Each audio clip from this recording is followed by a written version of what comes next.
everybody, and welcome to Dungeons and Drams, where some of your favorite whiskey tubers get together to talk about whiskey and play some D&D. So, hi everybody.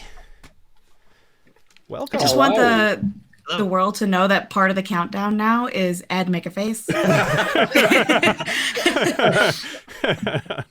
It's tradition at this point. 3, 2, face. So, I do want to jump right into what we're drinking tonight, because several of us are lined up, actually, at least 3 of us. So, a few of us chose to pick up some 1792s, just from in our collection, and drinking that tonight. So I'm going to be having the Bottled in Bond. Looks like you as well, Adriana? Yes. Yep, and then Clifton, you have... Just a small batch. Haven't had this in a while, so I'm excited to revisit it. I was pleasantly surprised with the small batch and like how I think it's such a solid pour. Is it still about 35 or did it skyrocket too? It's still in my area. It's still like 30, 35. So it's totally solid. Yeah, nice. Ed, what are you drinking tonight?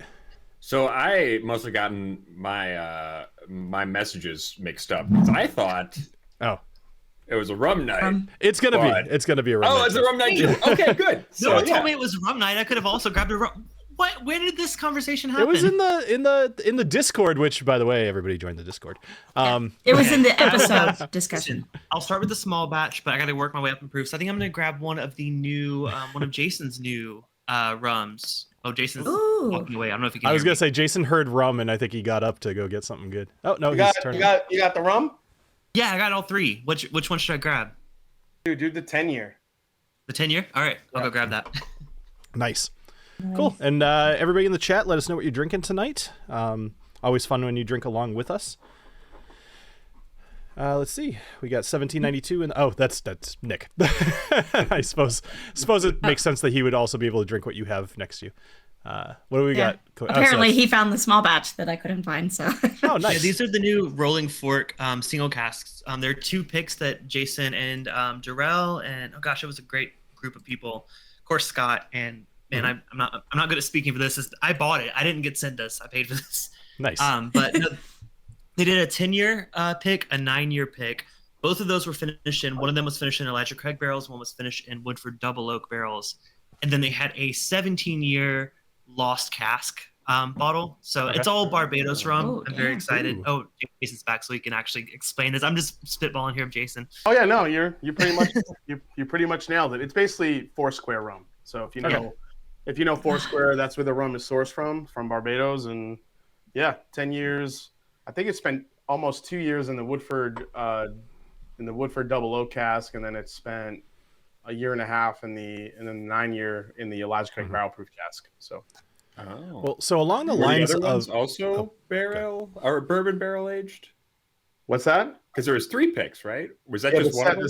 The 17-year. We didn't exactly pick that one. They just they let us have that for our group if people were willing to spend the $160 on it. I was like, okay, yeah. I mean, I was one of those people. Listen, I'm a Foursquare fanatic. Like I will buy any Foursquare rum, and that was a fair price. I mean, even like their single releases of it are like around the same price. I'm like, I was happy to pick that one up. Yeah, it's not every day you come across a 17-year-old rum from Foursquare. So I was like, hey, if you're willing to offer it up, then we'll make it available. So, well, so on the I guess page of exciting whiskey releases, Ed.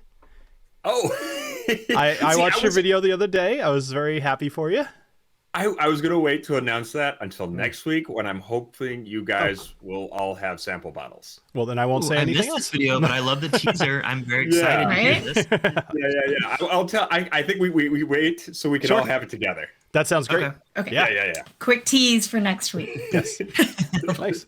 I actually went to an event on Saturday at a local distillery up in New Hampshire called Flag Hill, and it was awesome.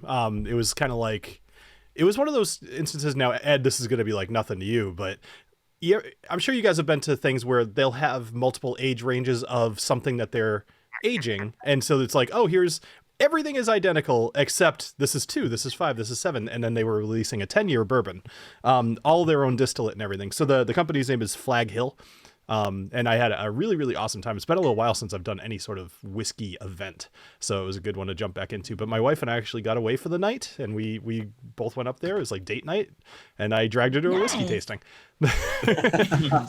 Lucky her. Yeah, it was fun. But I'm going to be drinking their rum tonight, actually. Yeah, cool. They hooked me up with a lot of whiskey, and I'm drinking their rum. So, actually, quick question, and then we'll get to D&D. But have you guys ever heard the term heavy rum? It's a new term to me, but I also don't pretend to know much about rum. So I guess I don't know that one. Heavy rum, and this is what it says on the bottle. And I asked the owner, I was like, "What is heavy rum?" He said it basically has to do with aging rum in an ex-bourbon barrel. And I was like, cool. I didn't know that was a thing. I actually don't know that that's a thing. But what makes it heavy? I don't get it. It's just, I think it's a term. Yeah. Heavy with Is it as bourbon. opposed to like using refill? Like instead of using like a second fill or a third fill barrel, they're using like a wet bourbon barrel? That was Maybe my that's what interpretation of it. Yeah. Like it kind of, it's giving fortified wine. Okay, Bill, you're too old and not nearly gay enough for that. You don't know so how good. gay I am. I can tell you're not gay enough. Oh, What is good. I'm happening? glad I'm giving that energy. Let's play some D&D, shall we? All right. Yeah. It's such a vibe. All right, everybody. Dungeons and Dongs. Here we go. Yes. All right. Dark as Blue Dawn. Let's go ahead and do a recap from last week. So when last we saw Snortimer's soldiers, yes, sorry, I'm just making sure I didn't have the one from last week because that would have been awful. Actually, sorry, one last quick thing. I just want to thank our patrons because I think we forgot to do that last week too. Mike, Steve, Tony Two Toes, EJ, James Taylor, David, Martin, Scott, and Paul. And if you want to check, there's a link at the top of the chat there. If you want to go check this out this week, I'm probably going to be publishing a book that I suspect TaLin is going to find tonight. So you guys will be able to read the full text of the book that she's going to likely summarize. All right. Neat. Recap.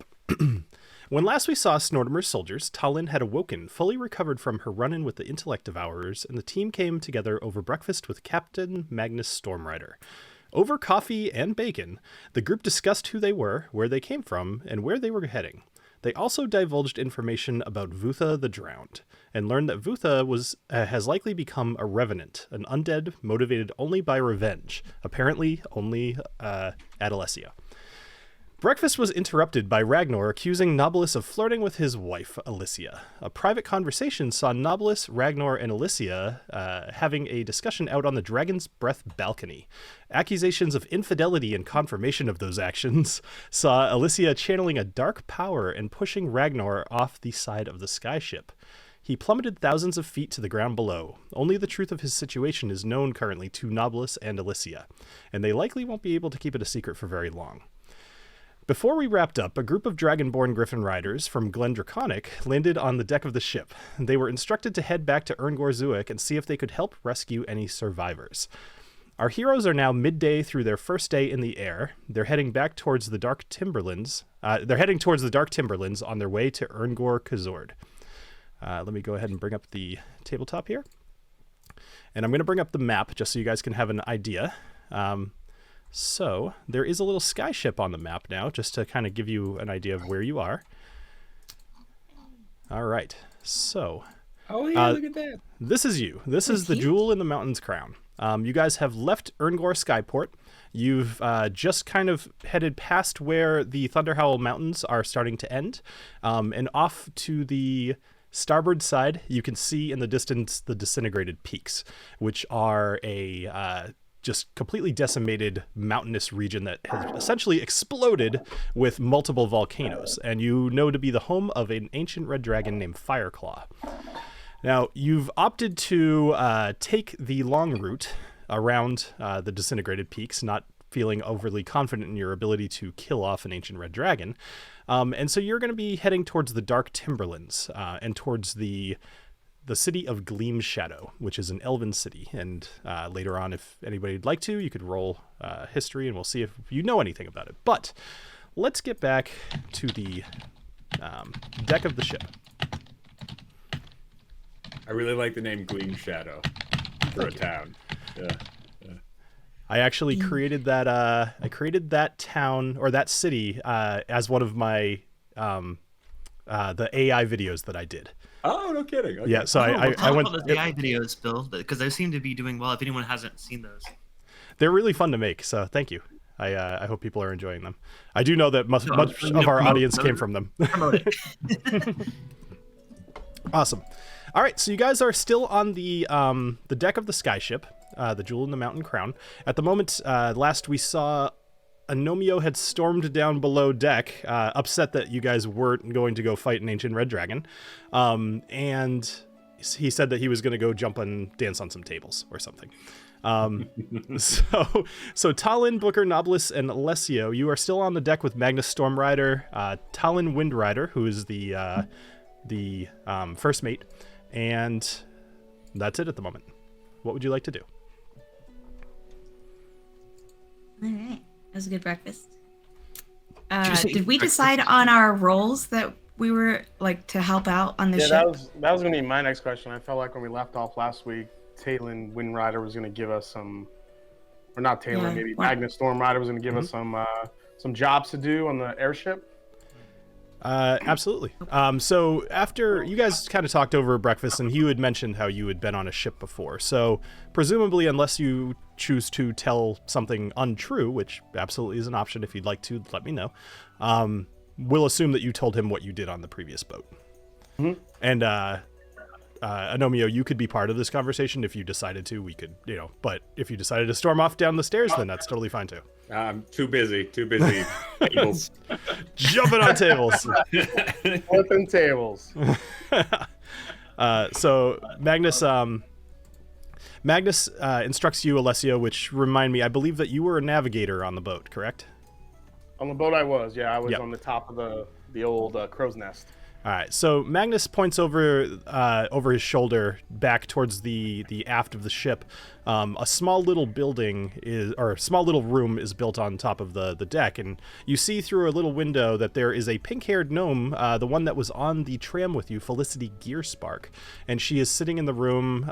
There's like little lights and dials and all kinds of navigational equipment in there, and he points over there. He says, you're welcome to go spend some time with Felicity, get a feel for the boat, and see if maybe you can, or the ship, see if you can help navigate while she takes a rest.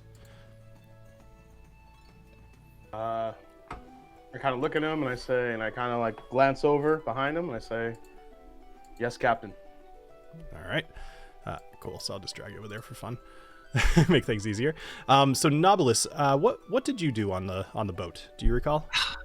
Great question. I probably found the rum and just drank it. No, I feel like I have a memory of like helping steer it, but maybe not, because that's just what you said he was doing, right? Oh, you know what it was? It was polishing the cannons. The cannons. That's right. You were working as a gunner. Very good. Thank you for remembering that. So he lets shining cannon balls. That's right. So he lets you know that Milo, who's the gnome that had woken you up, he's actually the gunner, and he says that he's below deck, and he'll kind of show you around, so you can head below deck. And then TaLin, you were not on the Mighty Maiden previously, so it's kind of up to you. What do you feel like you would be good at? There's a number of jobs, and I could list things out, but if there's something that you feel like you, TaLin, would be good at, then you could let me know. Yeah, I was trying to think about it because I feel like she's traveled a lot, so she's been on different kinds of ships and stuff. Mm-hmm. So I was thinking she'd probably be good at like fixing things. Sure. So he lets you know that he says down below deck there's a couple of people you might want to talk to. There is Turf, who he's the ship's tinkerer. He'll fix mechanical issues. Most of the time he spends down in the workshop on the mid deck, and in the cargo hold, and he could probably show you around. I'm sure he's got some work. There's also an herbalist, if you are into that kind of thing, and there's an alchemist as well. Oh, yeah, the herbalist one, because of all that. This runs with like the plants, right? Mm-hmm. That would be cool. I was like, what kind of herbs are we talking? Not those kind. Yeah. So in this case, she would have read some books on that. the herbalist in this boat, you kind of nailed it. So this boat runs off of these. Actually, for anybody who didn't tune into the last one, so this boat runs off of these plants. They glow both orange and blue, and they help to control the lift and pitch and all of the things that the boats need. They're essentially magical plants, but they need a lot of tending to. So they have an on-ship herbalist as well as an alchemist to kind of deal with some of the some of the byproducts of tending to the plants. You may as well have an alchemist on board who can do something with them. So he points you down. He says, you'll want to go down to the mid deck. That's the 3rd floor, and talk to Elowin Greenbloom. Okie doke. I'm headed down there. All right. Cool. All right. So we can kind of take each one of you one at a time for the moment. I'd like all 4 of you to roll a d4. No, roll a d20. Roll a d20. D20. D20.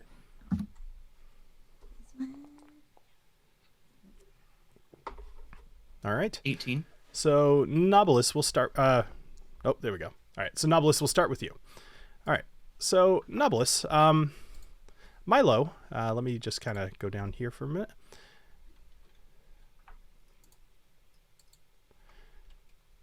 All right. There's going to be a lot of dragging you guys around, so bear with me. I don't mind. All right, so Knobolas, you go down to the main living quarters here, and you're looking around for Milo, but you're not seeing him at the moment. This is where he was when you last saw him, but you don't see him around. You're welcome to search around, or if you'd like to, I'm sure you could get some time to yourself. What would you actually like to do? No, I'd like to search around. I haven't really explored beyond the room that I woke up in, what I thought was a canoe, but apparently was a hammock. So I'd like to do some exploring. All right, cool.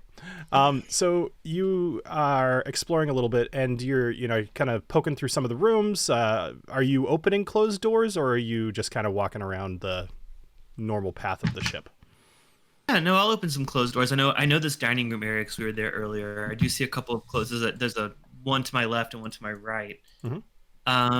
Can I explore the closed door to my left? This one right here. Sure. You knock, or do you just walk in? I'll knock. Come on, I'm polite. All right. Rude. So you knock on the door, and inside you hear the voice of Seraphina. And she's the oh my gosh, the word's escaping me. Oh, she had the devil horns. What is it called? Oh my gosh. Tiefling, thank you so much. Tiefling, I was going to be stuck on that word for a while. Thank you. So she's the tiefling that was on the tram with you, and she kind of answers the door. Yes. What do you know? What do you want? Can you remind me the name of the person I'm looking for? Is it Milo? So you're looking for Milo. He was a male gnome. Okay. And this is hi. Seraphina. Yep. I'll say hi, Seraphina. I'm looking for Milo. I'm been asked to assist him with the armory. I don't know where I will never be able to do a Spanish accent, by the way, Adriana, so I'm sorry. I'm just gonna throw something out there. So she says, I don't know where Milo is at the moment. I've got a killer headache. If you could just leave me alone at the moment. He's probably in his room. Okay. Can I bring you anything? Water? Wine. Oh. Go ask Talia for a bottle of wine. Will do. Little hair of the dog, huh? All right. Before I go, we're still focused on me, or? Yeah, for a couple minutes.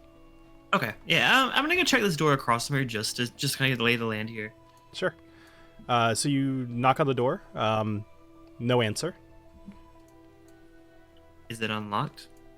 It is locked. Should I check it for traps? I'm just kidding. No, I'm not going through all that. Yes, the ship blows in half. Right. Let me just check one more door before she starts getting anxious. Sure. Then I'll go get her wine, and then we can maybe come back to me. But I'm gonna check this door down here real quick. Absolutely. All right, so you knock, and you hear the voice of Milo. Actually, he comes up to the door. And he's, hello, hi. Oh, hey, you're. And he's looking up at you. Wow, I forgot how tall you were. What can I do for you? I was told to be of your assistance this evening. Assistance. Okay. how good are you? Have you ever shot a gun off the side of a ship? Believe it or not, I have. Excellent. Did you hit what you were aiming at? I don't remember, but I think I did. All right, that's great. All right, we'll you know what we'll do? We'll do some target practice. That's great. Meet me First, over. Oh, yep. I was gonna say, but first I need some wine.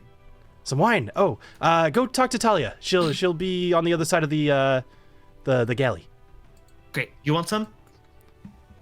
It's like 9 a.m. Not right now. Maybe like 11. Maybe 11. Okay, sounds good. See you It's later. like 9 a.m. Not that I'm judging. You know, you guys say we're all traveling. We're traveling. Like it's like being at a skyport. Like the time doesn't matter.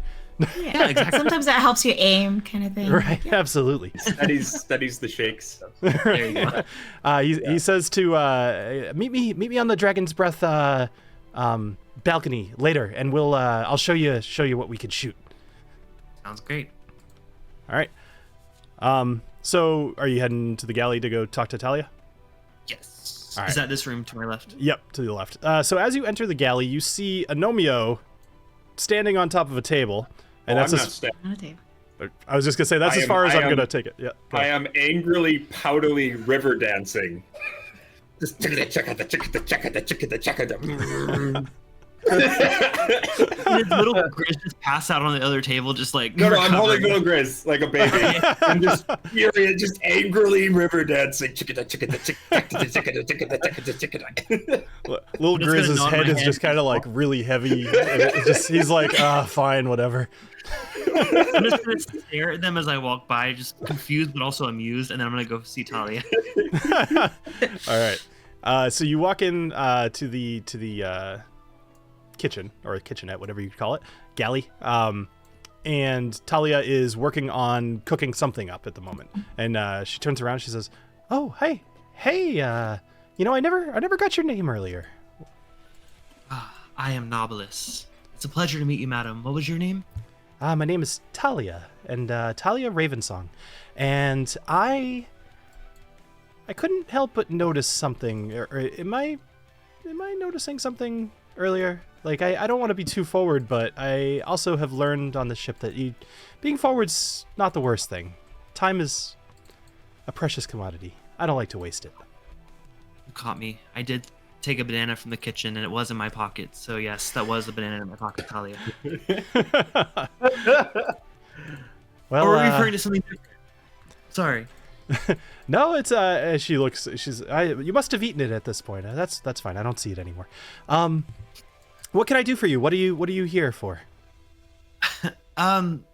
Serafina, she is feeling a bit of a headache, so I thought I would get her some wine to maybe cheer her up a bit.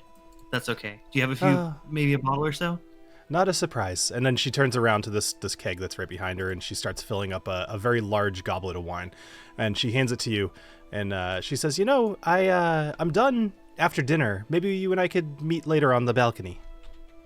Oh. Well, what time? Because I have other plans around the ship. There's lots of people to meet and see and do and see. I'll tell you what. I'll be out there after 9 o'clock, after the moon rises. If you join me, then great. If not, then maybe I'll see you tomorrow. 9 it is. May I have another one of those goblets? Sure. And she hands you a cup, and then she points to where the wine is, and then she goes back to cooking. I'm filling that all the way up. Perfect. Okay. Are you bringing it to Serafina, or is there anything else you'd like to do? I'll bring it to Serafina, yeah. Okay. So you go and you're bringing this over to Serafina. You cut back through the mess hall. Agnomeio, has anything changed with you? I'm sleep river dancing. I river dance myself to sleep. Do you have a nightcap on top of your hat? Yeah, I cut that and little Grizz's head. I both got little nightcaps, but I'm still going. Excellent. All right. Okay. So you walk out of the mess hall, and as you do, you walk out of the mess hall, and the door closes behind you, and you look to your right, and you see that Alicia is standing right next to you, and she looks at you, And you see that same purple tint in her eyes. And she just stares at you for a moment. And she looks at the wine in your hand. And she says, "Are we going to have a problem, Knobolas?" Problem? How is there a problem when we have wine? Cheers. And I give him the other glass I give her the other glass that I got. That's good, because now that we're both serving the same master, I feel like we would be better as a team than apart. Okay, well, like, I'm interested, but like we gotta take it a little slow because that would just be really fucking weird. Because whatever happened back there, I mean, you saw what happened, right? I very much saw what happened. Yes, I was there. Okay. I did what happened. How do you expect me to go forward about this situation? So I've been in my room and I've been thinking about it, and my best idea is pretty much pretend I can't find my husband. And when nobody else can find him, let them draw their own conclusions. But I'd be interested in what you think. Well, I may or may not have hinted that I potentially saw something fall overboard. Did not say who or what, but I may have hinted. So that could align with your story. If you're, can I trust you? Like, did you take theater in high school? I never took theater, but I knew of my husband's infidelity for quite a while, and he never caught on. I could say I could act. She's a politician's wife. Yeah, there you go. Yeah, great point. Great point. Okay, I will stick by that story. I know nothing. Let me just ask, so we get our story straight. If anyone says they saw us walk out on the balcony together, what were we doing? Like, let's get this figured out before someone asks us individually, and then our stories don't line up. I'd like you to roll a stealth check for me real quick. Okay. Just trying to get all the info I can. Yeah. Milo's door's still open. Oh, fuck. I don't care. I give him wine. That's all right. With a 15, that's totally fine. You guys are whispering. There's noise from outside. You're pretty confident nobody's hearing your conversation. As far as they know, you're just talking in the hallway. So I'm sorry. You asked why were you guys out on the balcony together? We all walked out together. Me, her, and the Goldbeard went outside. Like, what happened? That's true, because everybody saw us leave the mess hall together, and suddenly he's not around. And he seemed awful mad. That's going to look very suspicious. Let's think on it, but Silgradan tells me I can trust you, and I'll follow your lead. Okay, well, in case anyone asks in the meantime, while we figure this out, let's say we calmed him down and he stormed off inside. Sound good? That sounds good to me. All right. I'm going to go... I have a delivery to make. I'm going to go make sure I'm seen on the top deck for a little while. Sounds great. Right. I'm going to go make a wine delivery. Sounds good. Let's DoorDash this shit. To my belly. So you open the door to Serafina and give her wine, and she seems very appreciative, but you could tell something more than just a hangover is going on with her. She looks like she hasn't slept the whole night. And maybe she's like, actually, honestly, she doesn't look hungover. She looks exhausted, which could look the same, I suppose, but still. Can I ask before I leave? Can I be like, are you sure this is all you need? Unless you have a way to put me to sleep.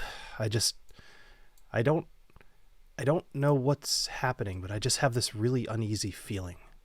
And I was up all night thinking about it. It's very unlike me. My head hits the pillow. We work hard around here. My head hits the pillow. I go right to sleep. I'm just not sure what's happening. But ever since we got back on the ship, I just have this. Do you feel that? It's like in the air, like something is wrong. Everything's perfect. Everything's great. I feel wonderful. Can you roll an Arcana check for me, Knobolas? Okay, sure. Oh no, I'm not very good at that. That's all right. Ooh, 8. An 8. You remember that when you woke up, one of the things that I told you was that you were feeling a little uneasy, but it's not, you haven't put 2 and 2 together that it was anything, like, as far as you know, it's just a weird place for you to sleep. Like, you woke up and you just felt strange. And as I was telling you, like, the last time you were on a boat, you had a trident shoved into your chest. So, like, that's what you chalked it up to. But seeing the look on her face, something seems a little strange, and you're still feeling pretty tired from last night. Okay, I'm not gonna lead on that. Like I maybe suspect something too, but that's a great reminder. Thank you. Mm-hmm. Yeah. No, I'll continue with my story. Everything's fine because I gotta be good.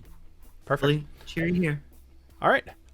At this point, Milo you see him running, and he's got this really large mechanical piece. It's like a long barrel and then a big square with just a shit ton of gears like cranking away on the back.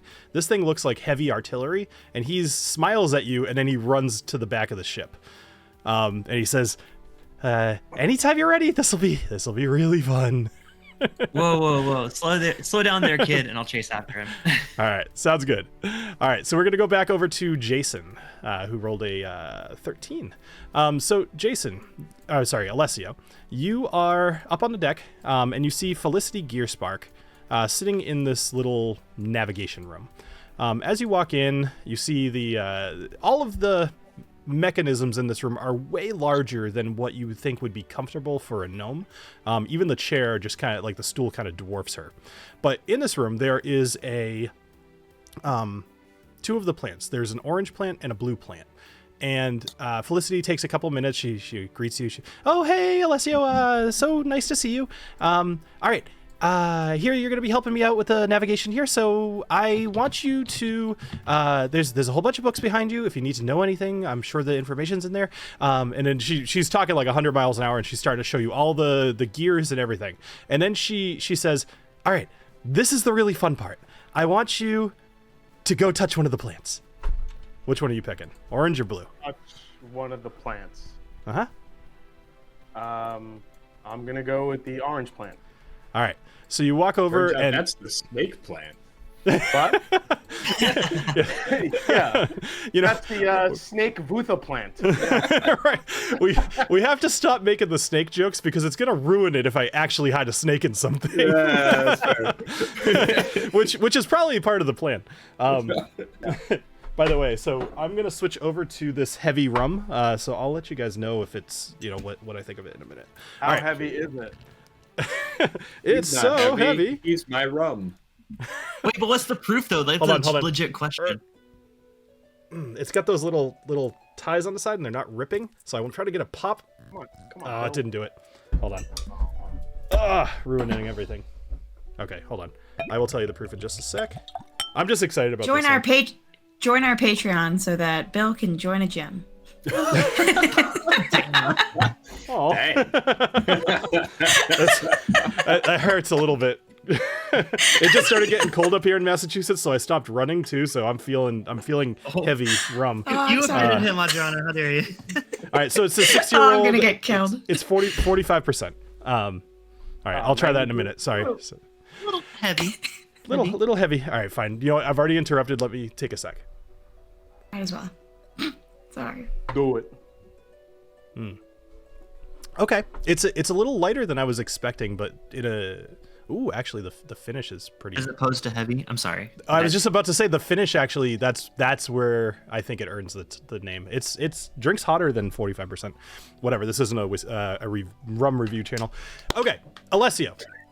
Okay, so you grab the orange bulb from one of these plants, and suddenly the entire ship lurches high up in the sky. And you're going really, like, the tighter that you held it, the faster you start going. The ship kind of plunges forward. It goes up probably about 3,000 feet in a matter of seconds. And you see Felicity's kind of holding on to the navigation thing. You see a couple people out on the deck. One of them drops to the ground, and you let go of the bulb. And then I point and laugh. Ha ha! I feel like below decks, everybody just went quang.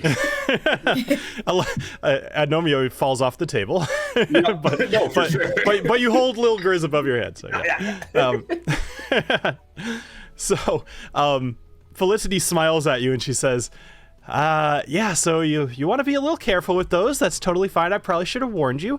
The orange one goes up, the blue one goes down, and if you use some of these gears and knobs in front of us, you can end up turning, to the port or to starboard. And then she's taken a few more minutes to kind of show you around. And she says, so, "Oh, go ahead." No, I was just saying. So if I want to bring it up and turn left or right, I have to hold one of the orbs from the plant, as well as steer the ship that's in with all the controls. Am I getting that right? Pretty much, yeah. Like she shows you the combination of all the various things to actually fly the ship. It's complicated. And at times you're actually having to reach back with one of your feet while holding onto the knobs in front of you. Like it's the plants are not properly situated as far as somebody of your size. I was just gonna say, how come? How come the plants aren't closer given your size? So, this ship is typically navigated with more than one person. You'll have somebody dealing with the bulbs, or if you're kind of casually flying, you could just walk over, touch whatever you want, go back, flip a knob. Like you could move kind of slowly. But if you're doing kind of evasive maneuvers, you might be dancing around this little cockpit. Sounds like a great Saturday night right there. Evasive maneuvers. All right, so Felicity says there's something else I want to show you, and it's in the lower deck. It's all the way at the very, very bottom of the ship. So if you wanna join me there, we can go check it out. She says I'll meet you down there in probably about like 10 minutes or so.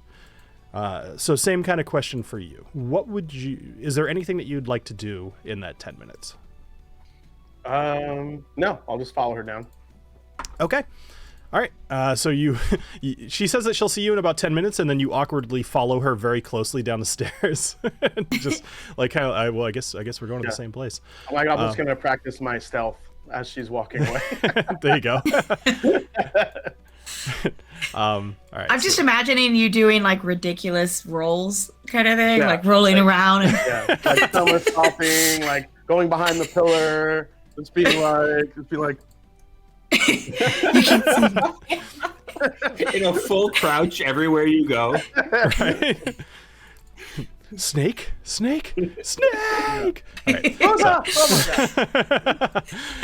right, so you're down at the very, very bottom of the ship at this point, and it's extremely dark down here. In fact, there's no lights of any sort.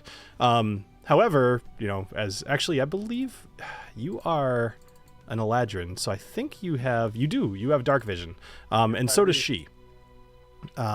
Yes, so you both do. So it's not a problem. You're both able to see down here, although everything is kind of like a grayscale. So as you're looking around in this hull of the ship, essentially, like the very, very bottom, you're looking around. There's crates everywhere. Some of them open. Some of them look very old, like they've been here for a while. And off to your left, you see 4 cells. And she kind of points to them and she says, this is the brig. We haven't had anybody in here in a while, so thankfully, hopefully none of you end up there. But, by all means, you're welcome to kind of get familiar with the location. And she kind of points around. She's like, that's where the ballast is, pointing at some large boxes.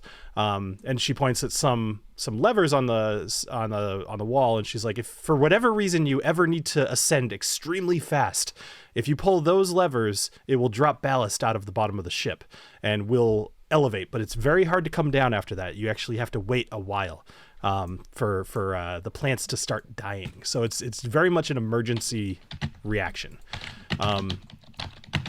And she starts showing you around. I'm just going to move you to make things easier.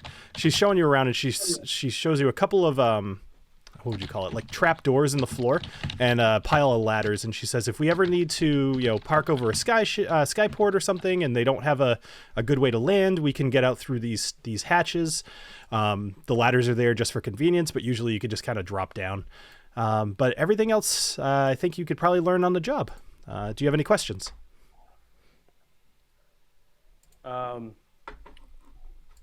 When's the last time you had someone in these in the brig? Well, that would be. It's been probably close to a year at this point. Every now and then we'll have to transport a prisoner between Erngor Kazork and Erngor Zuek because we'll put them to work in the mines. But nobody of real note has been in there at this point. At least not since I've been on the ship. Okay. All right. Fair enough. I'd like you to roll a perception check for me because you're particularly good at that.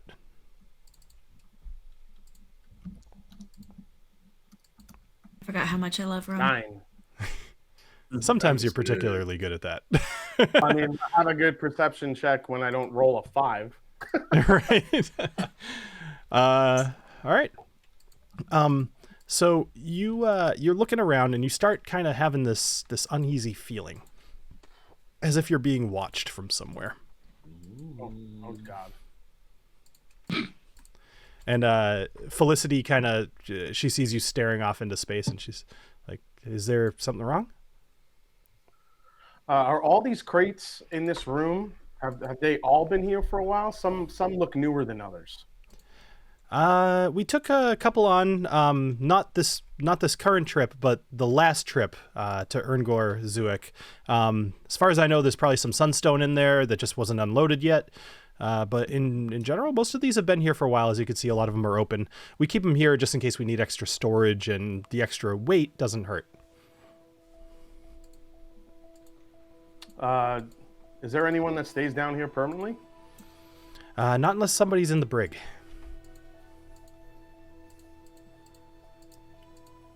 Okay. Yeah. With your 9, there's not a whole lot that you're gonna learn. Okay. All right then. So, yeah. All right. So let's move along.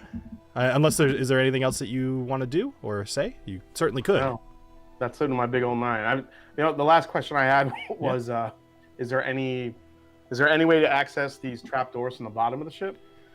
Absolutely. Yeah. I mean, because we're flying, we don't lock them, per se, because you can't jump up to them, and you need a ladder to get in and out. So there's really no lock. Plus, we want to be able to escape if there's something wrong with the ship.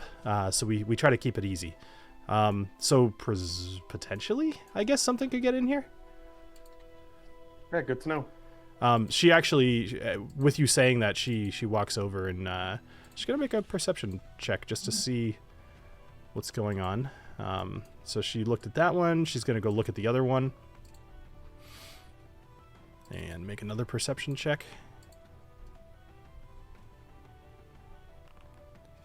All right. She looks at both of them and she says, "No, they both look to be intact. I don't really see any usage here. So I mean, we didn't go through them during our last trip to Erngor Zuik, so they seem tight, locked up, or not locked up, but shut." Thanks. Just I like to be thorough. Absolutely. No, that's great. And then she's like, "Let me show you more up on the deck. Well, I'll have you flying in about an hour or so once you've learned everything." Okay. Cool. All right, so you guys are gonna head back up to the top. All right. So up next, so it was Knobolas, and then it was Alessio, and then we had Agnomeio, and then TaLin. All right, Agnomeio. Agnomeio. Hello. Now that I have been rudely awakened from my angry dance nap. Where I was dancing and angry. All right. So Knobolas, let's see. I'm going to just throw you over on the... let's see. I'm going to throw you over on the back of the ship. I actually need to remember that I could just hit M and do that. Okay. Agnomeio, you are sullen and sleeping apparently, while dancing a jig on top of a table. I believe is where we left. Now I have been awoken when suddenly we jumped up into 3,000 feet in the air. Excellent.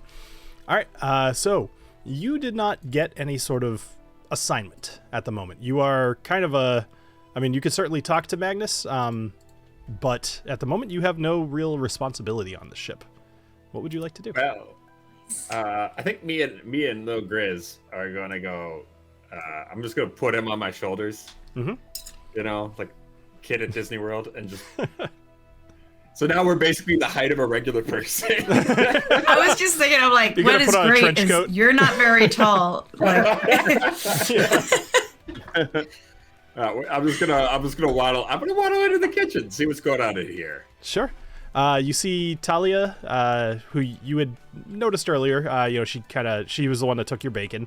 And she turns around and she sees you and she greets you and says, "Oh, hey, at the moment the galley's not necessarily. I mean, if there's something you want, we could probably hook you up. But I'm cooking at the moment, so what can I do for you? Do you want some more bacon, or what's going on? I shall not bother you long. May I have some fish, some fishies, some fish for my bear? Oh, absolutely. Does he want it fresh or cooked? Leo Grizz, what do you want? He wants it fresh. That's fresh. All right. So she reaches into a bag that's actually hanging off of the side of one of these shelves here. And as you look inside the bag, or as she opens the bag, a little plume of steam or like almost as if you were exhaling outside in the cold, fog kind of comes out of the top of the bag. And she looks back at you and she pulls out a fish, and the fish is, I wouldn't say it's fresh, but it's like mildly frozen. And she hands it over to you. What devilry is this? This is a bag of colding. Colding? Bag of colding, yeah. Poke my head and I'd just be like, what?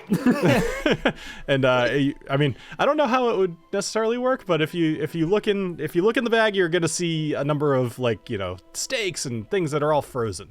It's basically it's a way to keep things cold while you're traveling. I'm gonna look up at her. Just, does this work for pork? Yeah, it works for anything. I need one. Well, you can't have this one, but I mean, if I heard you say earlier that you guys are heading over to Volantis, I mean, I'm sure the mages there could prepare one for you. This is good. Thank you, fair maiden. I'm going to go feed fishies to my little bear friend. All right, I'll see you for dinner. Is there anything that you'd like me to prepare for dinner? You guys are guests after all. Pork. I took a sip of my drink and immediately I was like, please don't say pork until I swallow. Don't say pork, because I just knew. I'm like, it'll be a spit take if you say pork. Just like, jokes are supposed to be when you say something unexpected, but like just totally. Anyway, all right. You just say something over and over again, and eventually becomes pork.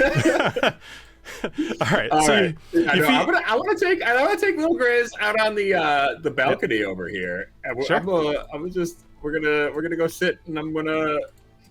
I apparently have nothing to do. I'm gonna go feed little Grizz some fishies. Sure. Over on the where are the balcony? Where is the balcony? So they're out the back.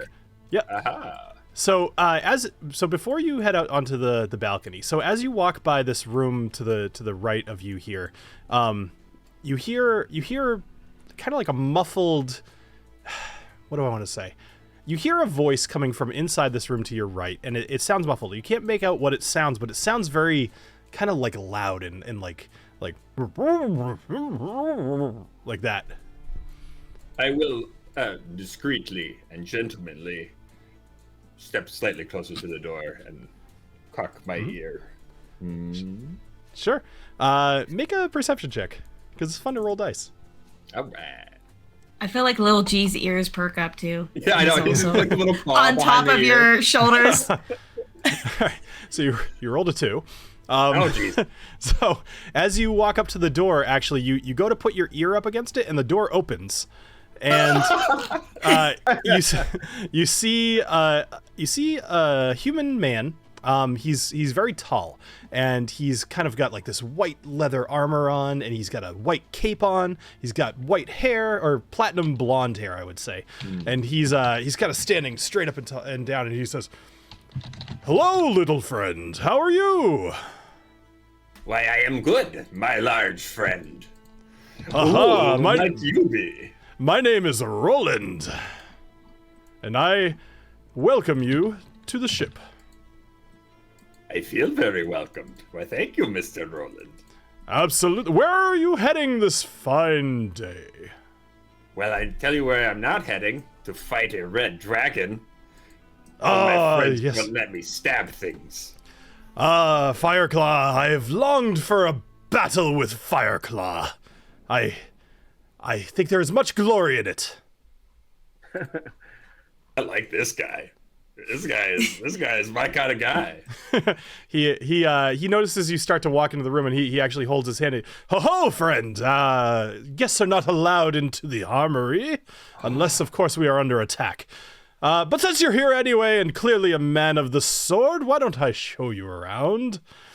And we just pretend that you are my honored guest. That's much better than a typical guest. You're welcome in here. So he's kind of showing you around, and he's like, this here is a warhammer that has never seen any fighting. He knocks it off the shelf. It's a piece of garbage.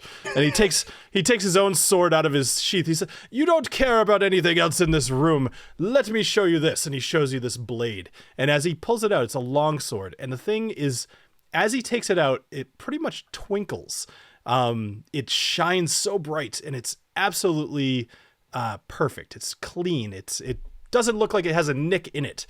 And he says, don't be fooled, my friend. My sword, I could tell. I see from the gleam in your eye that you are questioning the lack of nicks and cuts and dents on my sword. However, this sword has seen many a battle.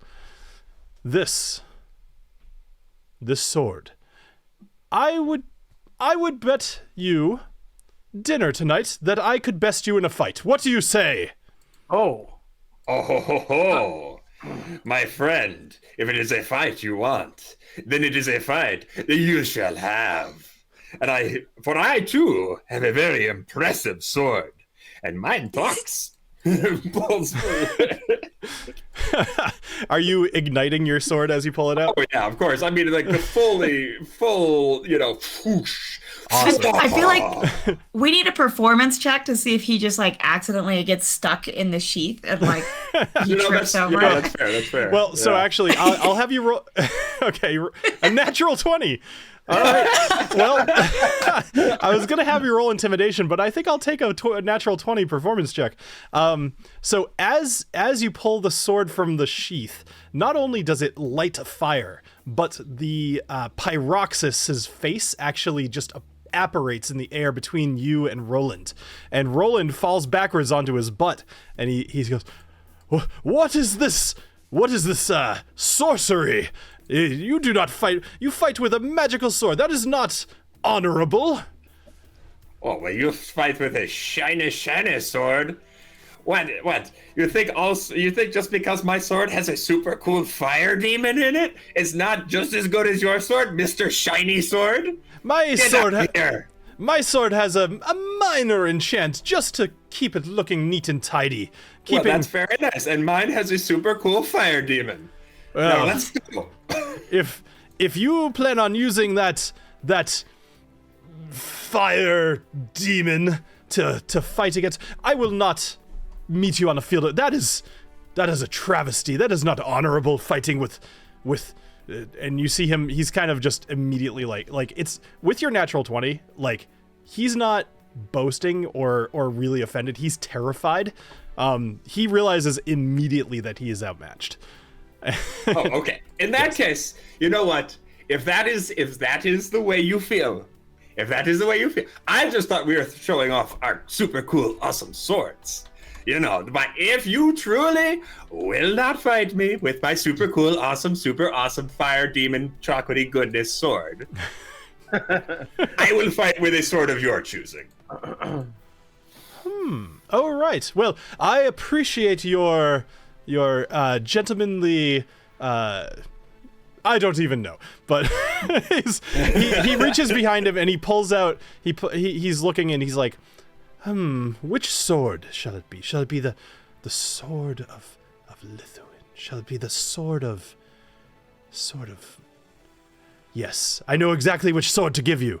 And he pulls a sword off the shelf, and you see it's very short, about the size of a dagger, but it's the right proportions of a longsword.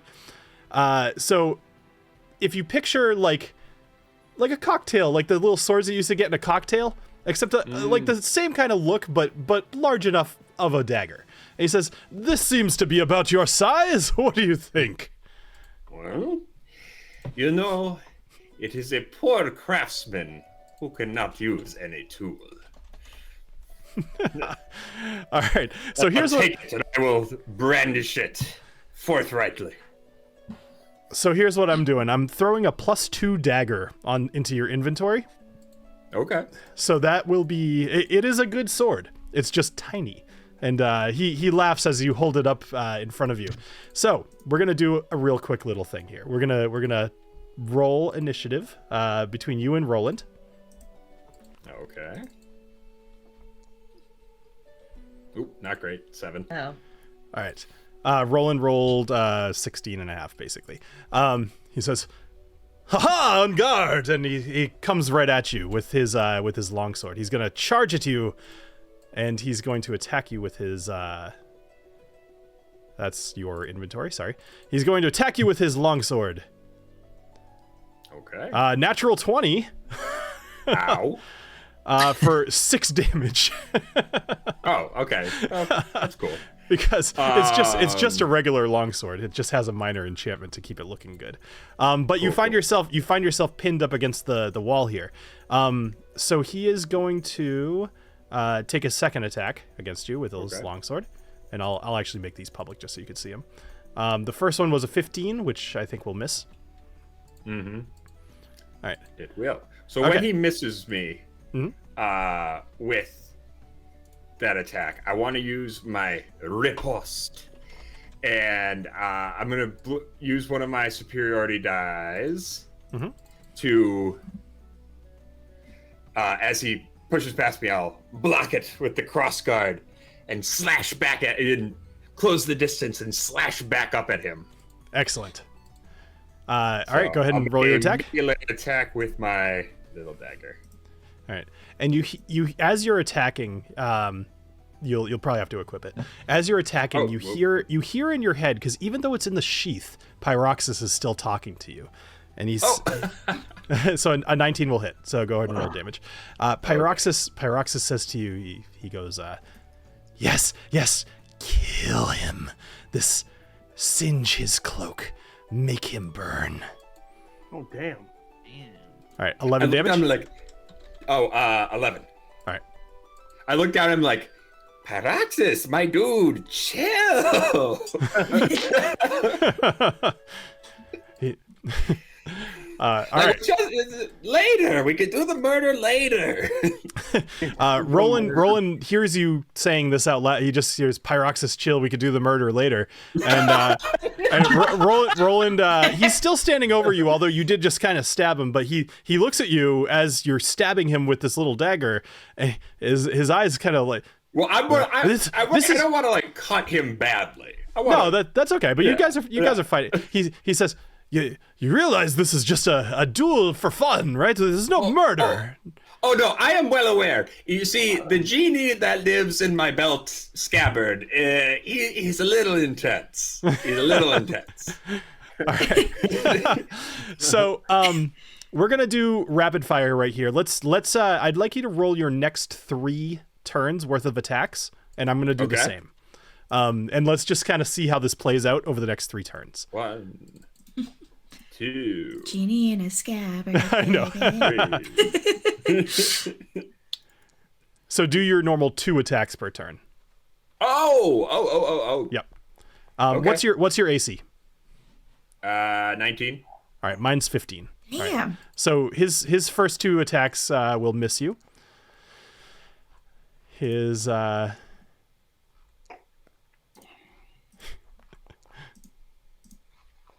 oh boy, you're hitting me a lot.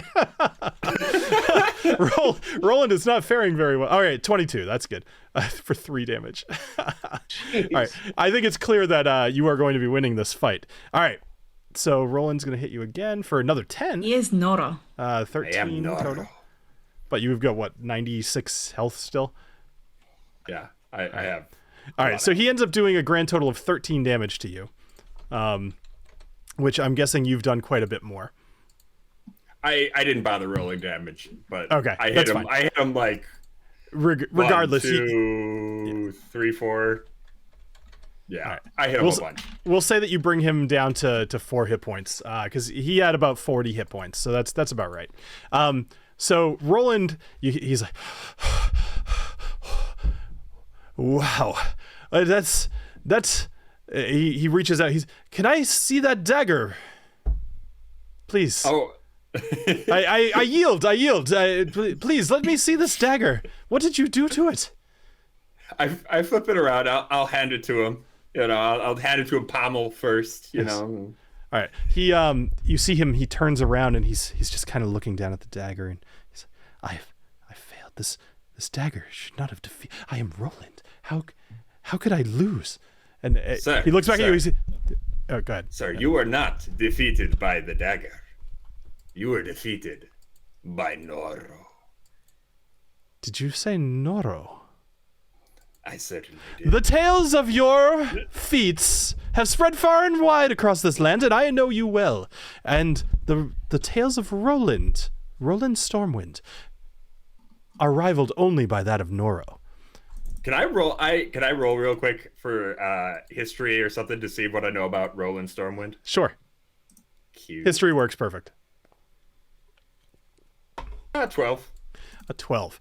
You are aware of Roland Stormwind. He comes from, oh my gosh, it's been so long since we've talked about the other continent, Avera. He comes from the, human capital on Avera, the other continent that you guys have not been to yet. He is basically a prince that kind of doesn't have, he's like sixth in line, like he's not going to become king. But he is a prince, and you've heard of him, Prince Roland Stormwind.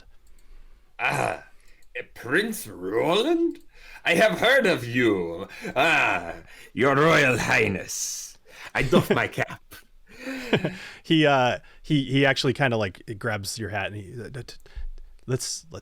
he gets totally, the boisterous voice is gone for a minute. He goes, I'm trying to keep a lower profile. Like, I've just been going by Roland here, and like, they don't really know who they kind of get it. They know I'm somebody, but they don't know who I am. And I'd rather keep it that way. So, I mean, I get I'm not in a position to ask you, but like, let's just keep this between us. I am the most discreet. I will not tell a soul. So he looks at you for a second, and then he winks and he goes, "Ha ha! I knew I would best you in a sword fight. Ha! Roland has maintained his flawless streak of victories."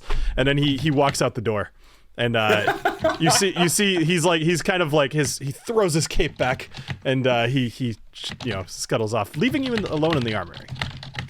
Well, I turned to little Grizz and I'm like, he better not try that again, or I'm going to throw him off this ship. Put him back on my shoulders and walk out to the balcony. I feel like what has Little G been doing though? Like, is he just like knocking things over? Little G is still recovering, so he kind of lays down whenever something's happening. He's just kind of yeah. So as you go out to the balcony, like, every time that you get anywhere near Roland, he kind of takes a couple steps to the left or to the right. Just, like, he doesn't want to be right next to you. and you see him, he's like breathing, he's injured. You kind of maybe hit him with the pommel of your sword a couple times instead, or your dagger, I should say. So we'll say you put that dagger back, because yes, yeah, for sure. Cool. Well, then I intend to sit on one of these lovely chairs and feed Lil Grizz some things. Perfect. Well, I don't know. I left him over here. All right. So TaLin, we're gonna go over to you here, and end the combat. Okay.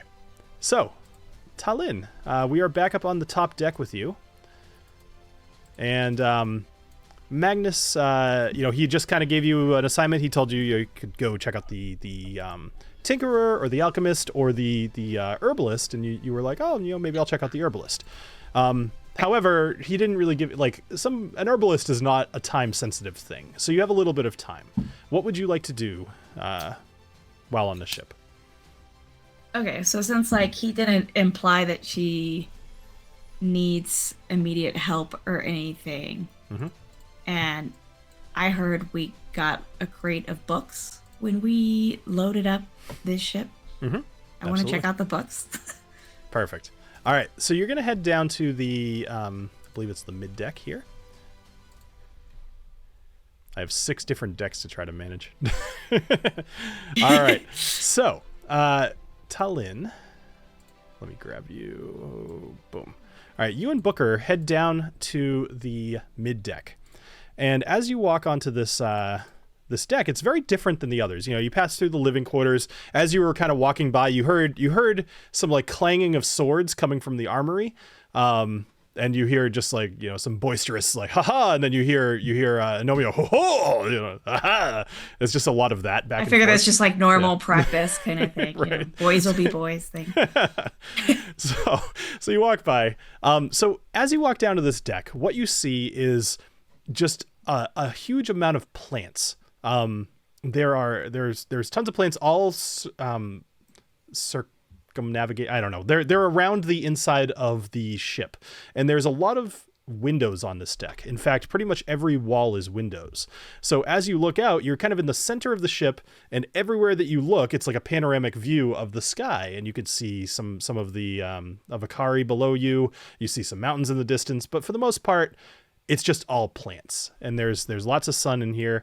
There's also a couple of rooms in this room. So I just realized it's like a greenhouse in the middle.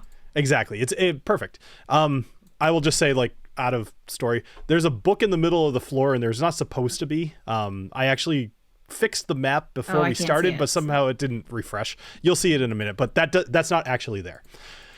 Okay. Anyway, so sorry, somebody's trying to get us to buy views. Yeah. All right. So you walk down, and there's this greenhouse in the sky. What would you like to do? I definitely explore. So this mid deck, so it's the third deck. It's the same Correct. deck that the botanist would be on. But I went down here because I heard the creative books is also. Because was this the deck that their library is on? Yes. So the library and the library and the alchemy, or the, I don't know what you call it, like a laboratory, are both on this deck. Oh yeah, I'm so stoked. Okay. So TaLin's like a kid in a candy shop kind of thing, and like running back and forth between the plants to see if she like recognizes any, and just kind of wandering about and seeing if she can find, once she's like kind of looked at some of these plants and she's like, this is such a great design. It's like, I heard the library's down here too. I bet they've got so much information on all these plants and whatnot. So I'm gonna go to this door and see if it's in here. Sure.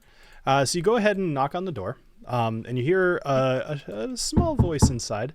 Nice. Some Foley art. I like it. So you hear a voice inside go, go away, go away. I'm busy. You don't want to come in here. It smells really bad. Like, unless you pooped, that just intrigues me more. Are you opening the door? I'm creaking it open. I'm like, Sure. What are you up to? Like, is there any chance I could help? So you creak open the door, and inside, you see this room is interesting. So inside of you're able to see like part of the room. What you see is a number of potion bottles on a table. You see like all these like flasks and beakers and burners and all kinds of alchemical equipment, as well as there's like a, what would you call it? Almost like a map of the globe that is spinning in the air. There's books everywhere, but there's also this other thing. In the middle of the room, you wouldn't remember this, but viewers would. There is it's like an astrolabe. It's no, that's the wrong term because that's like planets. It's just for this planet, but it indicates where the different planes associated with this planet are. So things like the plane of fire, the elemental plane of air or earth, whatever. And as you kind of look at it, you see there's all these little glowing little dots that are kind of floating in space above it. And this little gnome with a red beard, very thick, like Harry Potter glasses. He turns around, he says, "Go away! I told you this smells really, just do yourself a favor. Come back in like 20 minutes. Oh, I'm so intrigued though. Okay. It sounds like Are you Bill's doing inner anything? monologue. Like, I haven't developed this room yet. No. Right. I actually, I totally have. Yeah. It smells. TaLin's like, okay, but will the really cool thing that you're doing be over in 20 fine. minutes? Just get in Will here. I Get in here. missed Close out? the door. I don't want the whole. Just get in here. But tell your dog to stay outside. It's cruel to do that to his nose. Yeah, I already was on that. I was already going to talk, but I'm like, Booker, stay out here. Don't pee on the plants. All right. I give him a bone to chew on so that he hangs out with that. And does Perfect. It. It's a lizard femur. So, Yeah, been saving all right. it. So you come inside and you are staring at this little gnome who's working feverishly at this green concoction that he has brewing, and he doesn't even look over to you. He's you're one of the new people that are on the ship, huh? Oh, don't touch that! Don't touch that! Just stay back. This is gonna explode if we don't do it just right, and we're on a ship in the sky. I don't want to explode. I'm looking literally with my hands behind my back, but I'm just... All right. Perfect. Finally, somebody who understands. Okay, so, and he starts pointing at all these little things in here. He says, first we got to take this amount of this thing, blah, blah, blah, blah, and mix it. And then you balance it using the leaves from this plant. And you notice that he's got a whole bunch of books open on his desk here. Make a perception check. Okay. Meanwhile, she's like, I've only read about such things. I've never gotten to see it in person. Ooh, good. 17. 17. So you, as you said, you haven't really experienced any alchemical work before. You haven't you haven't worked in a lab. But you are able to kind of make out what he's written. It's almost written to be understood by anybody. Even though he seems like he's doing 100 things at once, you start to, with such a high perception roll too, you notice that maybe he's figuring it out rather than practicing something that he's mastered. Ooh. So he seems a little out of control rather than just really busy. Yeah. Like, this isn't just busy, but I've done this a million times before. Exactly. Yep. So yeah. He says, what do you need? I mean, I'd be happy to talk to you later, but really busy right now. Is there something that you need? I'm just super intrigued. I've only read about such things. Can I just watch? I won't get in your way. I promise. Sure. Okay. So give me just a sec. So he takes a couple of minutes, and I would like you. Give me a sec. I'm just looking at something. I just want to read his lab notebook. Perfect. So what he does, he finishes whatever he's working on, and then he looks at you and he says, "It worked. It worked. Check this out. You ready?" And then he chugs the potion that he just did, and he's like, "Ooh, it's still hot. Okay, all right. Check this out." And then he walks over to this little bucket of water that he has in the corner, and he shoves his head into it, and he just leaves his head in there. I can breathe in here. I can totally breathe. The potion worked. And he takes his head out. He's like, I figured out how to make a potion of water breathing. I can breathe in the water. Do you want to try it? Yes. Awesome. And then he gives you like a little test tube, and he says, just knock it back and shove your head in the water. Quick question. Are we the same questions, species? just And do is it. I'm doing it. She does it. TaLin is all about it. All right. So you keep your head in the water, and you notice roll a Constitution saving throw for me, please. Okay. And then I do want to know what your question was, but Oh, just all right. With a 14. So you notice almost immediately that, yes, it's kind of working, but it's almost as if you're taking like really shallow breaths under the water. You don't have gills. Like hyperventilating. So somehow you are breathing the air in the water, but there is not nearly as much air as there is in just the air. Like, there's no oxygen. Yeah. So you take your head back out, and what do you do? Yeah. Sorry, my brain is like spiraling with all the follow-up experiments this guy should do. Like, how long, species-specific, like, Did you develop this yourself? He walks over and he points at the book. He says, "I didn't make this. This book is a prized possession of mine. It's my mentor's, and he gave me all of his potions, and I'm just making them, and sometimes they work, sometimes they don't. But this one seemed to work. I was totally able to breathe fine. How are you?" I could breathe, but it wasn't as efficient as breathing in regular air. Like, was it efficient for you? He actually kind of like walks over to you and he puts his face right up near your nose. He's, yes, you're one of those. You're a heavy breather. That's not. I don't breathe that heavy, so it's fine. I don't need a whole lot of oxygen. Halflings must be different than gnomes. This is something worth knowing. And he's making a couple of notes. He just writes halflings different than gnomes in the book. You should also test gnomes that never fly, because maybe it's like you're adjusted to altitude. Just very smart. Go. Oh, you are very smart. Okay, excellent. Okay, experiment's over. What can I do for you? My name is Alaric Fireforge, and I am the ship's alchemist. I make all kinds of potions. If you need stuff for your travels, I can sell it to you, cost plus a little bit of effort, but pretty good price. So I've got a whole lot of good stuff in my inventory here. Oh.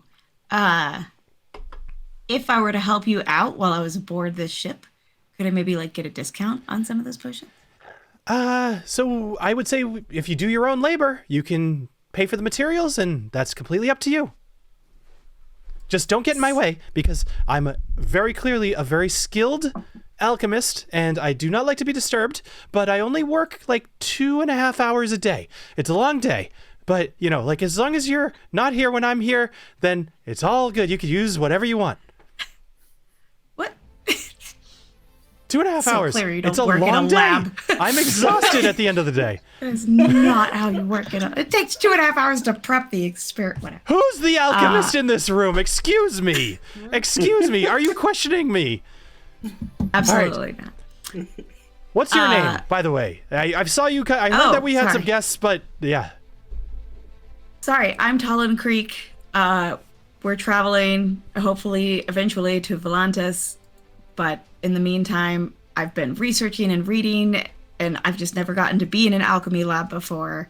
I'm just excited to see what you're working on, talk it out with you, see how we can like help each other. Awesome.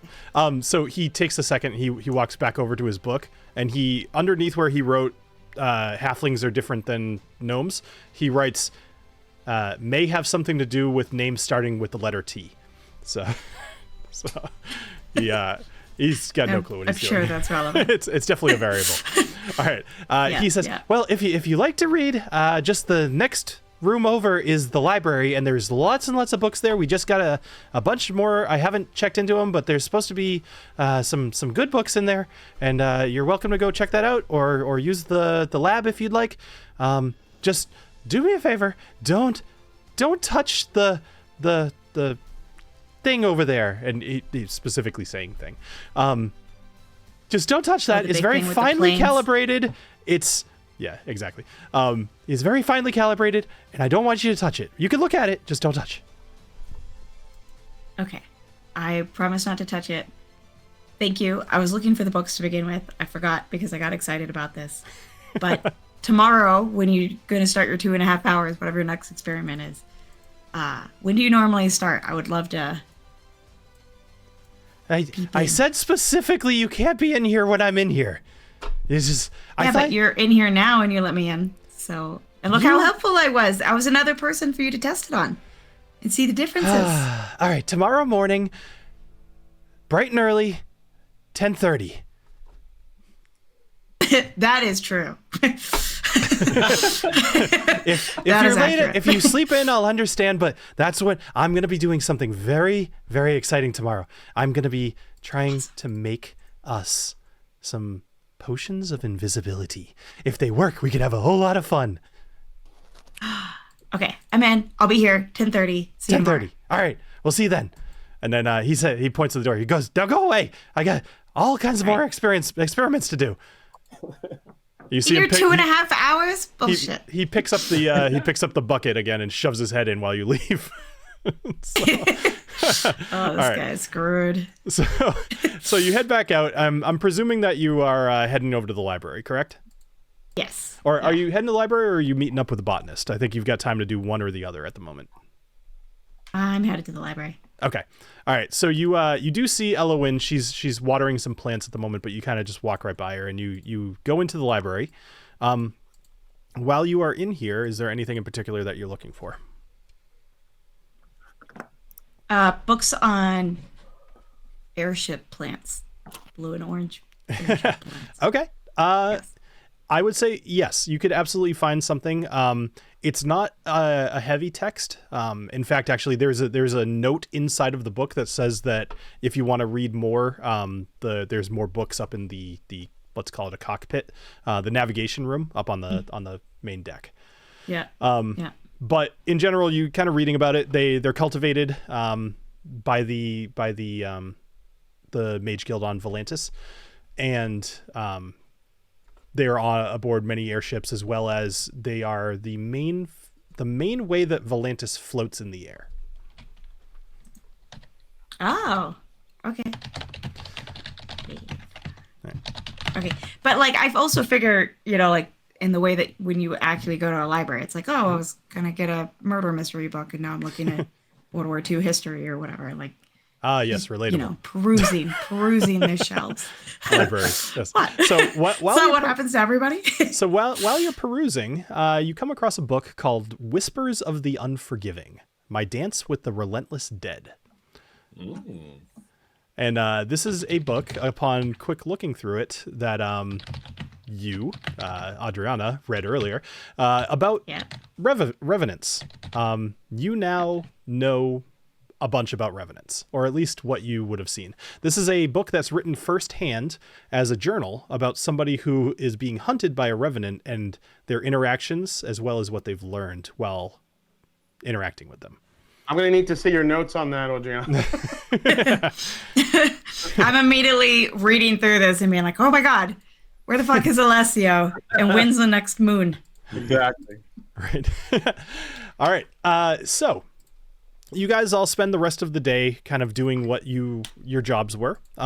If there's anything in particular that you wanted to do before we kind of cut to the next scene, let me know. I mean, what time of day is it?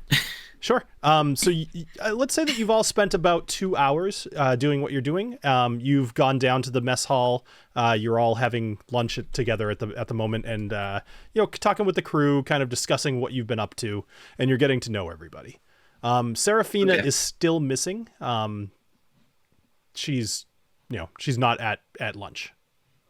TaLin brought a pile of books to the mess hall. She's like full Hermione mode kind of thing. Nice. Hermione mode. That doesn't sound right. Hermione mode. All right. I mean, I would check with Serafina, but it's okay to wait till next time, depending on where we're going. Sure. Yeah, I'm just kind of... So, Knobolas, you end up sitting next to Roland, and you hear him. He's kind of like, "Wow, Talia, this is some of the best hamon that I have ever had. It's really good for the soul." I'm just gonna roll my eyes. I haven't interacted with this guy before. He sees you reacting to him in any way and immediately gloms onto you like that guy at the party, and he just starts talking to you. "Knobolas, is it? Where you? Wow, look at that physique. Those pectoral muscles are quite significant. They rival even mine."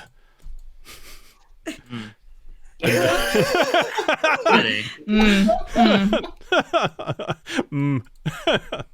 right. So over time, after you guys finish eating, you find your way back up to the top deck. Magnus kind of is like, "Hey, let's go up to the deck. Now that we've all kind of got our jobs figured out, let's at least enjoy the view, and I'll kind of give you an overview of what's going on." So let me actually drop all of your characters up here, because it looks like not all of you are here. So while TaLin was eating, like she was, where you eat and like you're like petting the dog or like scratching the dog. So I was doing that with little G, and then like didn't realize that Agnomeio was there, and so like I'm scratching Agnomeio's beard. I'm just looking at her awkwardly, just like, I didn't say stop. Fantastic. Oh, I did have one question before we go Yes. up top side. Mm-hmm. That dagger that I had, is that like little G sized by chance? I mean, it's the size of a dagger. It's probably about 9 inches long. Okay, so if it has a tiny scabbard, we could put that on little G. you could. So while you're in the armory, especially since Roland left, I would say if you'd like to, you could absolutely find a normal dagger, not a +2, for fair. little G to have on his person. Rad. There's a number of just like mundane weapons there that I don't think anybody would miss. All right, so you guys are all up on the top deck here, and you're kind of talking with the crew and whatnot, and you notice a giant owl kind of keeping pace with the ship, and it circles around, and it lands on the railing on the side of the boat, and it just kind of is looking over at you and is doing its owl thing. Is Magnus right next to us? Yeah. Yeah. I ask him, like, what's up with that owl? Do y'all get owls up here all the time? I've never seen an owl up this high. They're I mean, we're near in the forest, so maybe, but I don't think I've ever seen an owl up this high. And he starts kind of walking towards it. He's like, hello? And this giant owl jumps down from the railing, and you see it start to grow. And its legs get longer, and its wings kind of tuck in. And in front of you, you see... An owl bear, is it? No. You see a furbolg standing in front of you. Oh, it's murder time. You know what I was saying Not earlier? this fuckhead. You remember I was saying earlier to Paraxis that we're going to have murder time? About the murder? It's murder time. It's on site with this guy. There's no waiting. There's no waiting for him to talk, to do anything. Okay. Yeah, do we recognize him as the same one, though? Like, Absolutely. Does he have This is markings? without a doubt, this is Pharaoh Rain Blossom. And Sword is out. I am charging directly at him. Oh, all right. That's totally fine. What? I would like you to just you, Agnomeio, roll initiative for me. Oh boy. There's no combat encounter. I'll roll a d20. Yep. You can click the INI on your sheet. He's gonna beat that ass. Careful. Oh, there we go. Oh damn. Anyone? All right. So Agnomeio, you charge at Pharaoh, sword, unsheathed, alighting, I'm assuming. Pretty much always. Unless you tell me otherwise, I'm assuming that thing's never leaving the scabbard without flicking on. Yeah. Because of course, why wouldn't it? So the fire is just burning from this sword, and you hear in your head, the voice of Pyroxis, yes, kill him. And Pharaoh looks at you and he says, wait. And behind him, you see an air elemental just apparate from behind him. And let me kind of show you what this looks like. So the clouds come to life behind him, and you see this terrifying face, giant arms, and just sweeping winds start to gust around you, Agnomeio, and you are stopped completely in your tracks. You're running into the wind and not getting anywhere. And you see Pharaoh, he's wearing a cloak, and it's whipping in the wind, and the rest of you are all having to hold yourself against this wind. So I'd like all of you to roll a strength. Let's go strength saving throw. As you're trying to stay on your feet against this buffet of wind. I just got so excited when he said somebody was coming up behind him. I thought it was going to be Molly, and I was really excited. Yeah, I was thinking Quick Brand. I don't know. Can Knobolas risky whiskey at this point? I know it seems really weird. Yeah, absolutely. To you, but Sure. You drink your 1792? All right. Yeah. So, Agnomeio, you stay on your feet. TaLin, you stay on your feet. Alessio and potentially Knobolas. Let's see. I like that the two shortest. That actually makes sense. We're So- stocky. So Alessio and lower to the ground. Agnomeio, you guys are both kind of blown back off your feet. You just land prone on your backs. Agnomeio, although you are able to stay on your feet, you're pushing against the wind and you're making headway, but you are not running at your full speed at the moment. Excuse me. And Pharaoh says, I'm trying to remember what his voice was. I think it was like a hippie voice. He was like, I would advise you to stop.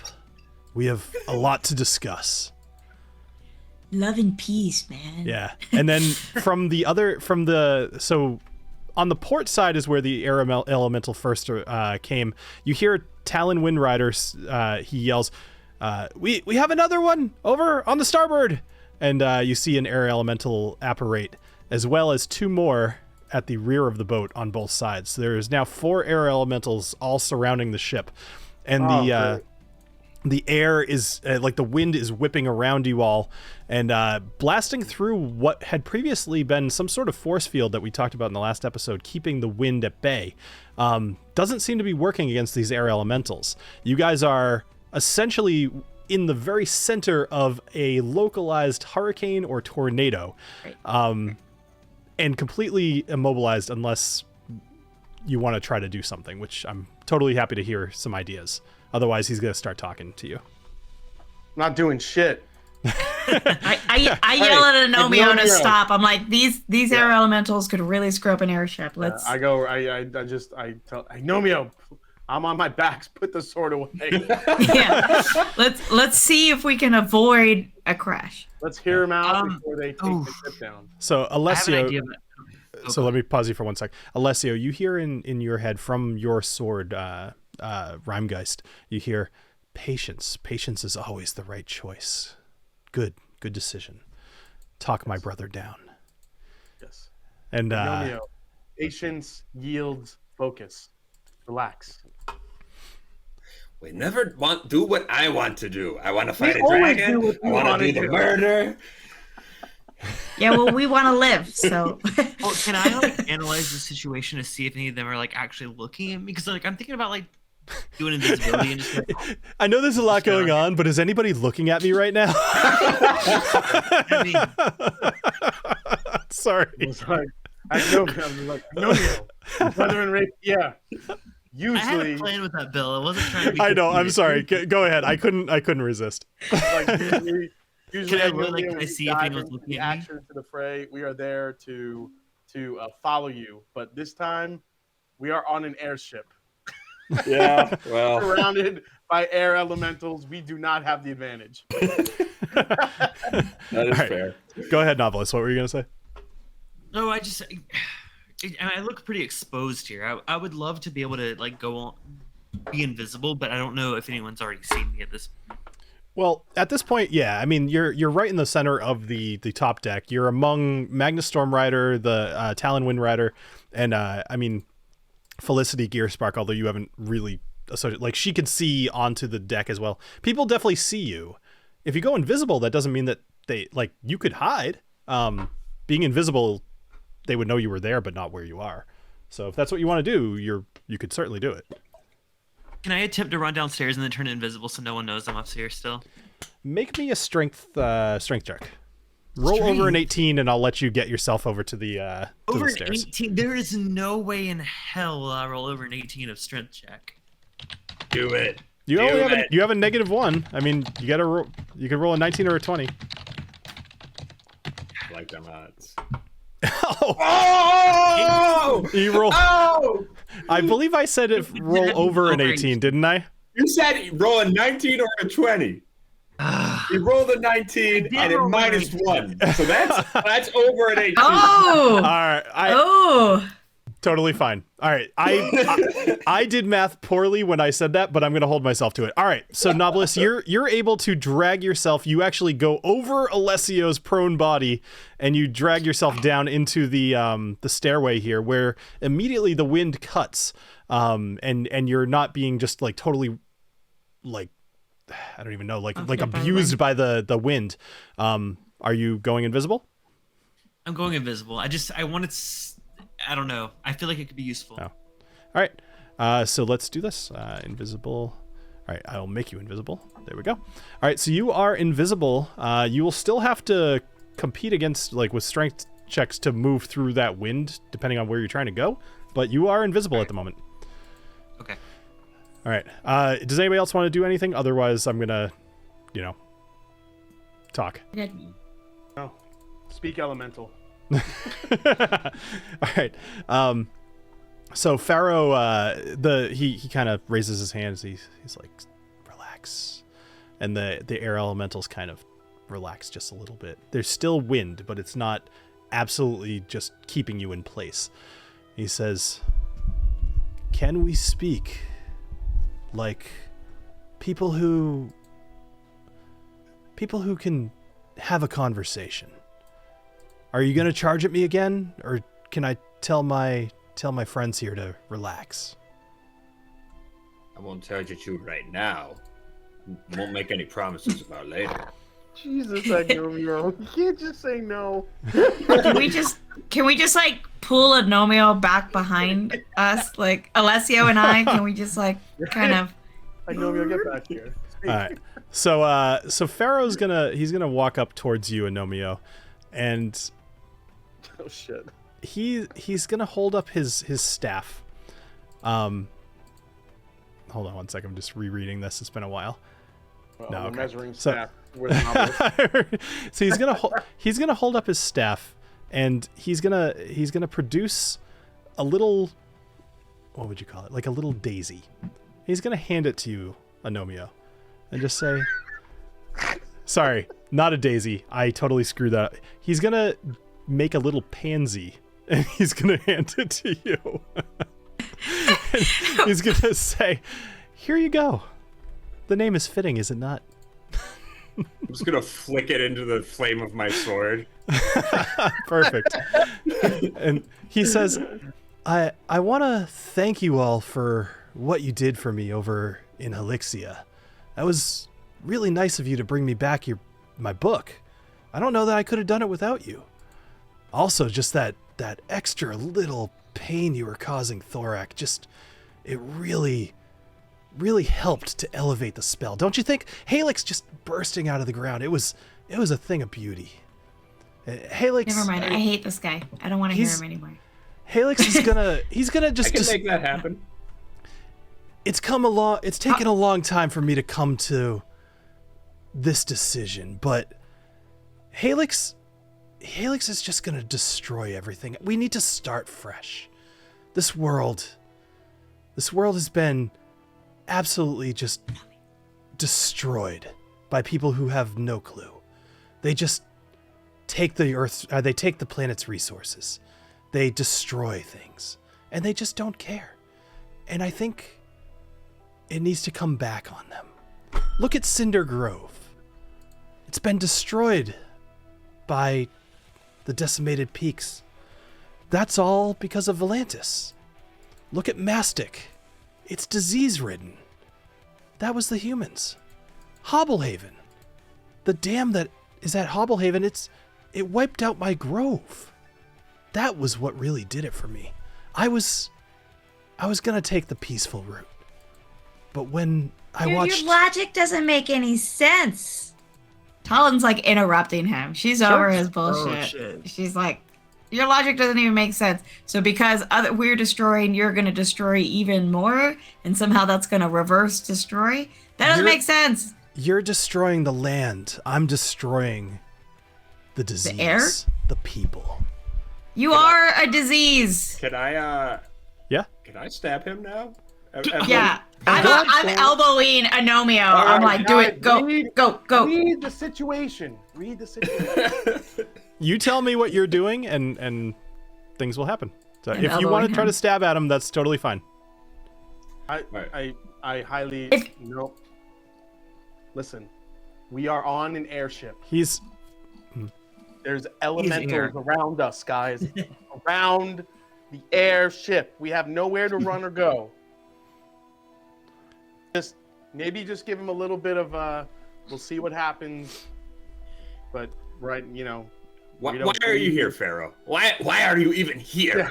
What Yeah, do you have to say? Why are you here? Why are you saying all this? No one Why, cares. why, No why, one you- cares. why, Glad you- Knobolas yeah, why ran are away you from telling all us this. this? Why are you telling us this when you know for damn well we're not gonna, we do not subscribe to the ideology of Helix. Well, I thought you would like to know. I thought you'd like to know that you helped me in Erngorzuk. If it weren't for you, the kobolds might have been found. But you guys were off robbing a vault instead of trying to see what was right before your eyes. Having the Underdark there was just icing on the cake, but you easily could have seen the mushrooms that were growing out of control. Mind controlling the kobolds? Erngarzuk was just the next leaf on the rotting tree to fall. So this hippie fucking guy is into shrooms and fucked up the shrooms. So I'm Like, looking around come everybody on. like I have no idea what he's talking about. This doesn't make any sense to me. So I saw the shrooms. he says, I only came to you out of courtesy. I know that you're heading towards Gleam Shadow, and that's where I'm heading. My elemental brothers are trapped beneath the city, and their power is being used to power their forges, cleanse their rivers. And I'm going to go free them. And the elves will likely die. But this is all part of the plan. I would advise you to avoid Gleam Shadow.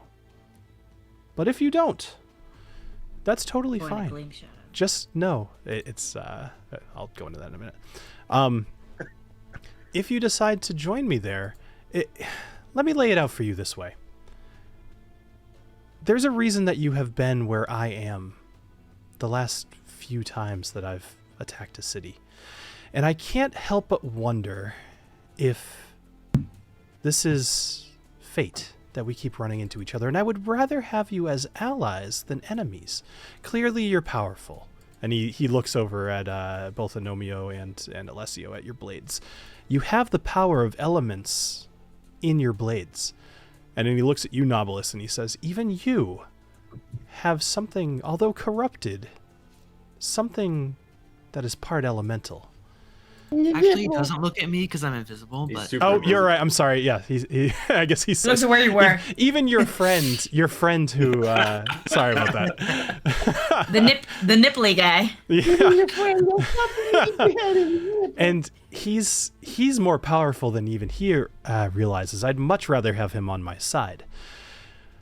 But what you need to know is I'm not going to stop. And if you would like to join me, you may survive the coming breakage of the world, the second breakage of the world. Helix is already released thanks to you. I don't think you can stop him. I certainly can't stop him. What will you do? You know what, guys? You know what, guys? I think he's right. Pharaoh, why don't you come hug me? Why don't you come hug me and we will make up. We'll make up right now. Come hug me. Come hug me, Pharaoh. Come right up here and hug me. Don't do it. Come here. Come here. Come here. He says, I'm not nearly that much of a fool, Agnomeio. You may think yourself quite wise, but don't toy with me. It won't end well for you. Yeah, well, one day I'm going to get a hold of you and I'm going to barbecue you alive. You know, I've got a little time before I need to be over with the elves. Maybe I'll fly over to Lithuania and go visit Tinbrand. Maybe he's having second thoughts about what he wants to do. All right, no, too far. He's getting charged. So, all right, make one attack at him. We'll give you that before he is going to make his escape. or he annihilates you. Yeah, right. It would be a hell of a thing if you do like his entire hit points worth of damage in one. I don't think that's possible, but It probably isn't, but boy, just crit. If you- Oh well. I- Yeah. oh, that didn't really work for. Ah, that's right. I never fixed that. Yeah. So you're making an attack with Pyroxis. Oh, that's 26. A 26 will hit. Dang. 15 damage. All right. So you bolster yourself against the slight breeze that's going. At this point, the air elementals have stopped, and you're able to charge at Pharaoh. And as he sees you coming, and he does start walking backwards, and you see his shape begin to change as you swing out at him with Pyroxis, and you see his fur, like he's a fur bulk. He's covered in fur. And you see a lot of it singe across his chest as he transforms into a giant owl and he starts to fly backwards. But you definitely got a good hit in there. All right. Good. So he is going to fly backwards. Sorry, I'm just... Is there any chance that the hit was in the shape of a G? Roll performance just a bunch for of me. Tiny little burns. Just Roll, GG. roll performance for me for fun. Okay. This will Little be... Gucci mark. Gucci. Not quite. You get a little bit of a curve towards the top, but not at all. And then Yeah, fair enough. yep. So he flies backwards, and you see the air elemental. Two of them start heading towards the ship, and the other two start flying off to the side. And this is where we're going to end tonight's episode. So, when we rejoin next time, apparently you guys have earned yourself a fight with a couple of air elementals on top of a skyship. So Not Knobolas. Knobolas is just like hiding. yeah, peeking over the Knobolas is hiding. Oh yeah, Knobolas is like down in the barracks, like polishing his nipples. Like, Invisibly polishing his nipple. Right. yeah. I can't even find them. Bill, where were they headed again to possibly Gleam unleash Shadow. the elemental So, skill and- so let me Where is it? let me show you on the map here. Yeah. So actually, over the course of the day, I'll kind of move your skyship as well. Over the course of the day, you've traveled a little bit further. You are heading towards he is heading towards Gleam Shadow, which is this elven city that for some reason it's not letting me ping. Up here.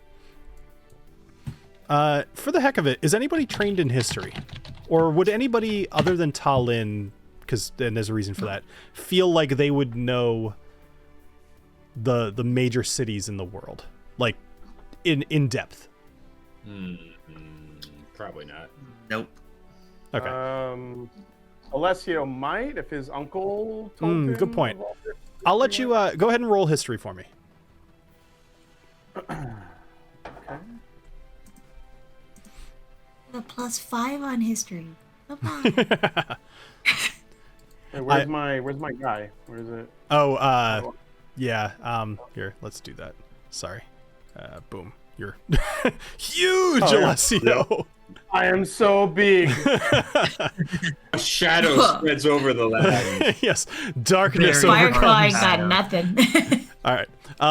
You don't know a whole lot about Gleam Shadow, although like you know of it. It's mostly elves, but actually there's a pretty heavy population of virtually every race in the world. There's these concentric circles that the entire city is based around, and as you get closer to the center of the city, that's where the proletariat and the more wealthy live. But we can go into all that at another time. Okay. Yeah. As far as the city goes, it's extremely old. It's one of the first cities in the world that is still standing. So, yeah, I mean, for what it's worth, and I think that'll be it for us tonight. Okay. Sweet. Cool. All right. Well, I know we went a little late tonight, guys. Thank you for hanging on, and thank you everybody for joining us here tonight on Dungeons and Drams. Make sure to check the links in the description, and thank you all for playing tonight. You guys did a great job role-playing. It was fun. And thanks for dancing on tables and carrying little Grizz around. And now I got to try to remember all the voices I made up on the spot tonight. That's the problem. I need like a reminder thing. Just be like, there's me flipping out. Well, the that weird alchemist. blonde guy was like Santa Claus. So just remember like Santa he's Claus. gonna be easy. Oh, yeah. The alchemist, I'm gonna Yeah. have to try to remember. All right, guys. Thank you, everybody, and we will see you next week. Cheers. Cheers. Cheers. Those guys. Yes.